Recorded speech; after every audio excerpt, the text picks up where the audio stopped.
Beleza, estamos aqui no dia 9 de abril de 2025.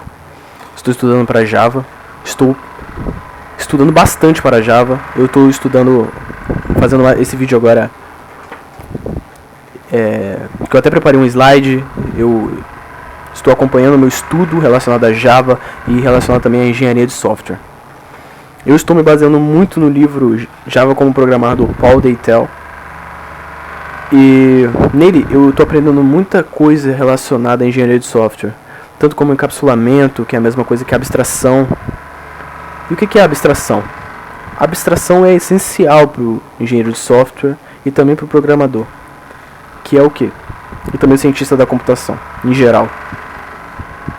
Você não precisa saber como que o motor está trabalhando, como que o carro está trabalhando por trás, qual que é a mecânica, o que está acontecendo, está acontecendo uma química ali, a gasolina, como que ela fica. Você não precisa saber disso, isso está tudo encapsulado. O que você precisa saber é trabalhar com o que você tem fora disso, a marcha, os pedais de acelerar, de frear, a embreagem. Você não precisa estar toda hora em contato com tanto a mecânica do carro, ou então as coisas que você não entende. É isso que é a abstração. A abstração é: você não precisa saber o que está se passando por trás. Você só precisa saber como lidar com isso. Você tentar entender o que está se passando, a mecânica por trás, só vai complicar o seu problema. A abstração é essencial para o engenheiro de software e programador. Baseado nisso, nós vamos, com essa punchline, nós vamos começar os slides que eu preparei para poder argumentar melhor, para poder entender o que eu estou estudando e poder também dissertar melhor. Lembrando que esses vídeos são exclusivamente para que eu possa entender o que eu estou estudando e também tudo ficar muito claro na minha mente. Por isso é como se eu estivesse explicando para mim mesmo. Por isso que, inclusive, o último vídeo esteve com uma qualidade horrível. Beleza. Software and hardware. É isso que eu estudei hoje, que eu passei estudando. Primeiramente, o software está diretamente ligado ao hardware, porque o software ele passa toda a execução para o hardware. Ele lida, ele é o administrador. Olha, faça isso para mim. Olha, unidade aritmética, calcula isso para mim, eu vou precisar desse cálculo. Olha, unidade de memória, eu vou precisar que você armazene isso para mim, isso vai precisar ser armazenado. Ou então, unidade de memória secundária, armazena isso para mim a longo prazo. Deixa isso guardado para quando a gente precisar, porque a unidade de memória ela tem prazo. Às vezes você desliga e o computador já esqueceu essa memória. Mas enfim, vamos voltar pro começo, né? Eu tô muito na frente, eu tô dando spoiler. Falando sobre software, hoje eu estudei sobre como os computadores são poderosos. Os computadores podem realizar diversas tarefas ao mesmo tempo. Esse é o poder do computador moderno. E o que isso quer dizer? Muitas das vezes a gente não percebe como que o computador é poderoso, como que o que está na nossa mão aqui está executando várias tarefas ao mesmo tempo. Ele está processando a hora, ele está processando o calendário, ele está processando o browser que eu tenho aberto aqui. Ele está processando a gravação que eu estou fazendo da minha tela, a gravação da minha webcam. Tudo está sendo processado por debaixo dos panos. E esse é o poder do computador, ele pode exercer várias coisas ao mesmo tempo. O software é poderosíssimo, ele trabalha junto do hardware, um falando com o outro, comunicando. É isso que muitas vezes a gente não entende. Isso é essencial que um cientista da computação, um engenheiro de software, entenda. Estudando sobre isso, sobre o poder do computador, eu aprendi sobre o Tianri 2, que foi o computador superpoderoso mais poderoso do mundo até 2015. Ele é chinês e ele ocupava um salão, não sei se ele ainda está vivo, mas ele ocupa um salão, ele é super poderoso, ele pode processar quadrilhões de dados, de processamento. Isso é absurdo, é como se fosse, se eu não me engano, ele poderia fazer 2 milhões, exercer 2 milhões de tarefas para cada pessoa. Isso é um absurdo. E aí eu deixei embaixo ali a seta apontando do software para o hardware, que é exatamente o que eu disse. O software está o tempo todo mandando, hardware, faz isso, cara, faz aquilo, executa isso para mim, executa aquilo para mim. E é isso que é o poder do hardware, e o hardware do software. E o software está diretamente ligado ao processador, porque o processador trabalha com software o tempo todo. Ele trabalha com instrução ao programa, instrução ao computador, e tudo isso é feito com linguagens de alto nível. A linguagem de alto nível utiliza um compilador. E o que é o compilador? É o programa tradutor. É ele que traduz pra gente o que vai ser dito para a máquina, porque a máquina não entende a linguagem de alto nível.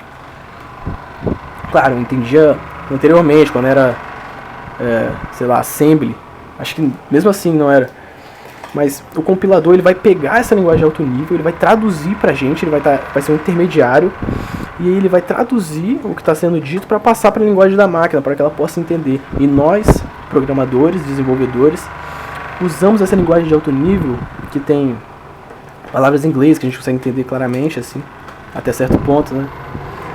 E numeração, palavras em inglês, tudo isso a gente consegue entender como humano, mas a gente não consegue entender a linguagem da máquina. E a gente utiliza isso para dar instrução para a máquina. E o compilador funciona como um intermediador. Baseado nisso tudo que eu disse, supercomputador, software, compilador, linguagem de alto nível, eu cheguei à lei de Moore. Que a lei de Moore nada mais é do que uma observação feita por Gordon Moore, que é o efeito da tecnologia, como ela cresce. A tecnologia ela cresce absurdamente, é isso que ele quer dizer. Ele fala que a tecnologia vai crescer muito e mesmo assim vai manter o preço. Isso é um absurdo, porque isso faz as empresas ficarem loucas. Gordon Moore foi o cofundador da Intel. Ele foi CEO da Intel por um tempo. Então ele foi inteligentíssimo em dizer isso, em criar essa regra, essa lei, que mostra como que a tecnologia cresce. Mas isso também tem, claro, uma base, porque as peças tecnológicas, o hardware, ele é todo feito por silício, que é uma matéria que é pega da matéria-prima da areia, né? Pega da areia, alguma coisa assim, então é mais fácil de ser produzida, isso tornou mais barato. Então as empresas conseguem toda hora estar mudando, estar alterando, estar aprimorando. E aí, consequentemente, a gente tem esse crescimento absurdo, exponencial na tecnologia. E aí a gente chega na organização do computador. O que é a organização do computador? A gente tem unidade de entrada e unidade de saída, que são os básicos. Unidade de entrada, a gente utiliza o mouse, headset, tudo aquilo que a gente coloca, que a gente entrega para o computador. Eu vou trabalhar com isso. E a unidade de saída a gente tem o vídeo, o áudio, que ele entregando, com o hardware dele, processando aquilo e dando para nós. Enquanto na entrada a gente está entregando para ele. Arruma um jeito de fazer funcionar esse headset aí que eu estou usando. Vou enfiar em você, se vira aí para usar. CPU, todo mundo conhece. Se eu não me engano, centro de processamento. Unidade de processamento central. O que isso tem? Nosso processador. É ele que vai estar ali executando as coisas, muitas das vezes funcionando como um model, né? Tipo, executa isso pra mim, faz isso pra mim, mandando pra cada um dos outros, unidade aritmética, faça o cálculo pra mim, faça uma divisão, unidade de memória, armazena isso pra mim, por favor. A unidade de memória vai ser a memória que a gente tem, e ao desligar, muitas vezes as coisas se perdem, as coisas são meio que descartáveis para a unidade de memória, enquanto a unidade de memória secundária são memórias que a gente guarda, que a gente segura para utilizar mais para frente. Algum momento a gente vai utilizar, vai ser importante. E aí a gente chega em programação e desenvolvimento. O que isso tem a ver com organização de computador? Porque a programação está dando instruções ao computador. Então, para a gente entender por que a gente está dando instrução, a gente também tem que entender como o computador funciona. Inclusive, esse vai ser o título do vídeo. O médico sabe cada parte do corpo humano para poder trabalhar com a medicina. Nós, cientistas da computação, a gente tem que entender cada parte do computador. Senão a gente não vai conseguir ter claro na nossa mente como que a instrução passada para a máquina funciona. Beleza. Programação e desenvolvimento, a gente vai ter elementos principais: classe, objeto, instanciação, reutilização, atributos e variáveis de instância. A gente vai ter a nossa classe. O que vai ser a nossa classe? A nossa classe vai ser uma unidade de programa que vai armazenar os nossos métodos. Então ela está diretamente ligada com os nossos métodos. Inclusive eu nem botei método aqui. O método era para estar aqui.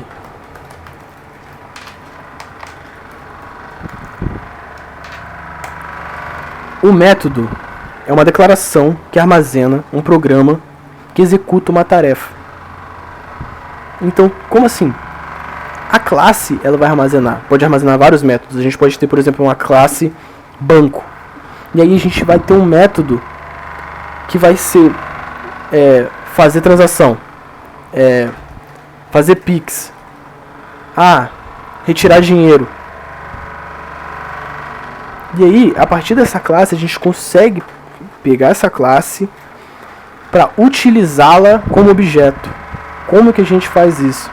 Se eu tenho uma classe banco e eu preciso criar um novo usuário, por exemplo, um novo usuário criou um banco, entrou um novo usuário para o nosso banco, ele está criando ali. Então a gente pega essa classe, porque cada objeto ele não sabe o que o outro está executando. Então eu tenho a classe objeto. Tenho meus métodos declarados, fazer transação, fazer isso, fazer aquilo. E aí, por exemplo, eu pego essa classe banco para o novo usuário. Eu boto banco, novo usuário. E aí eu crio lá meu saldo. Porque cada objeto não vai saber o que o outro objeto tem de saldo. Não vai saber os atributos do outro objeto. Por exemplo, a gente tem esse objeto aqui. Esse objeto ele pegou uma classe. Ele veio da classe. Logo, ele vai pegar e vai ter os atributos próprios dele. Então, se eu tenho uma classe banco, eu vou ter um objeto banco. E aí nesse objeto eu vou ter os detalhes do meu saldo, da minha transação, da poupança. Isso vai ser individual. Isso a gente chama de instanciação. Instanciação, que eu até anotei aqui. Em algum lugar que eu preciso achar.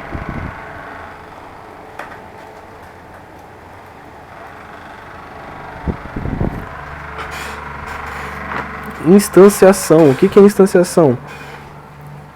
O objeto ele vai ser referido como instanciação da sua classe.